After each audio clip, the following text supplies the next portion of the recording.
Magkakaiba man ang problema ni May, Stacy at Lerma, pare-pareho naman itong palatandaan ng tinatawag na hair damage. May mga bagay kasi na maaaring makasira ng ating buhok. Una na rito, ang matatapang na kemikal na matatagpuan sa mga produktong ating kinagamit sa ating buhok.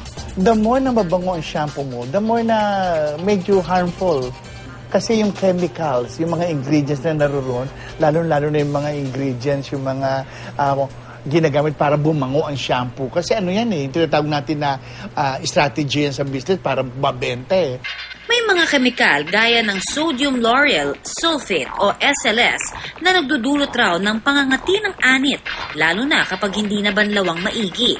Tinatanggal din ito ang natural oil ng ating buhok, dahilan para ito'y maging dry gaya ng sa kaso ni Lerma.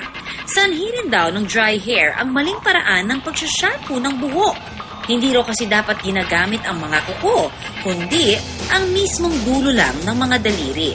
Pag kinuskus mo ng kuko mo ang iyong anit, nagkakaroon ng kanal yan. So yung residue, nung matapang na shampoo na yung pag nilagay mo doon, naiwan doon at hindi nababalawan, medyo yan ang delikado. Sa kaso ni Lerma, posibleng sanhi rin ng kanyang dry hair ang madalas niyang pagsiswimming. Kadalasan kasi, may taglay na chlorine ang tubig sa swimming pool. Isa itong kemikal na pamatay mikrobyo, pero posible ring makasira ng ating buhok. Payo ng mga eksperto, magbanlaw ka agad ng buhok pagkatapos mag-swimming. Ang madalas na paggamit ng hair dryer at plancha sa buhok, hindi rin inirekomenda ng hair expert. Ang init mula sa mga ito, posibleng makapagpahina ng hair strands. Ito ang karaniwang problema ng mga babaeng may limp hair ng gaya ng kay Stacy. Pag limp hair ka, yung strand ng buhok mo payat. Yung talagang, kumbaga sa tao, yung weak, payat, kaya wala siyang strength para mukhang volumized na kumakapal ang itsura. Hindi naman daw masamang gumamit ng hair dryer at plancha sa buhok. Huwag lang itong araw-arawin. Kung may kaunting budget, maaaring magpa-hot oil treatment para manumbalik ang dating sigla ng buhok. Ang halaga nito, nasa 200 piso. Pero paalala ng mga eksperto, may mga hair treatment na kapag hindi nagawa ng tama, imbis na makapagpaganda, ay nakakasira pa ng buhok. Lalo na kung madalas natin itong pinapagawa, gaya ng rebond at hair color. Gumagamit kasi ito ng matatapang na kemikal na posibleng makasunog naman ang ating buhok, gaya raw ng nangyari kay May. Sobrang vanity na walang contentment. Ano ba talaga gusto mo? Sa buhok mo. Kulot ka ngayon, bukas una. Blonde ka ngayon, bukas black.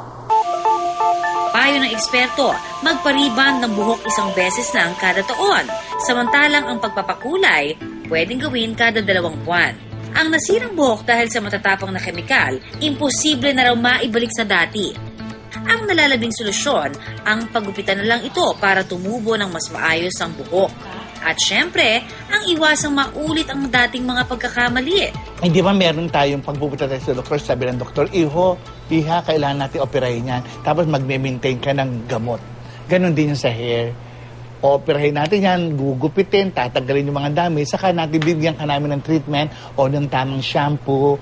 Para hindi mapinsala ang buhok, inirekomenda ng ilang hair experts na gumamit ng herbal shampoo o yung walang sangkap na matapang na kemikal.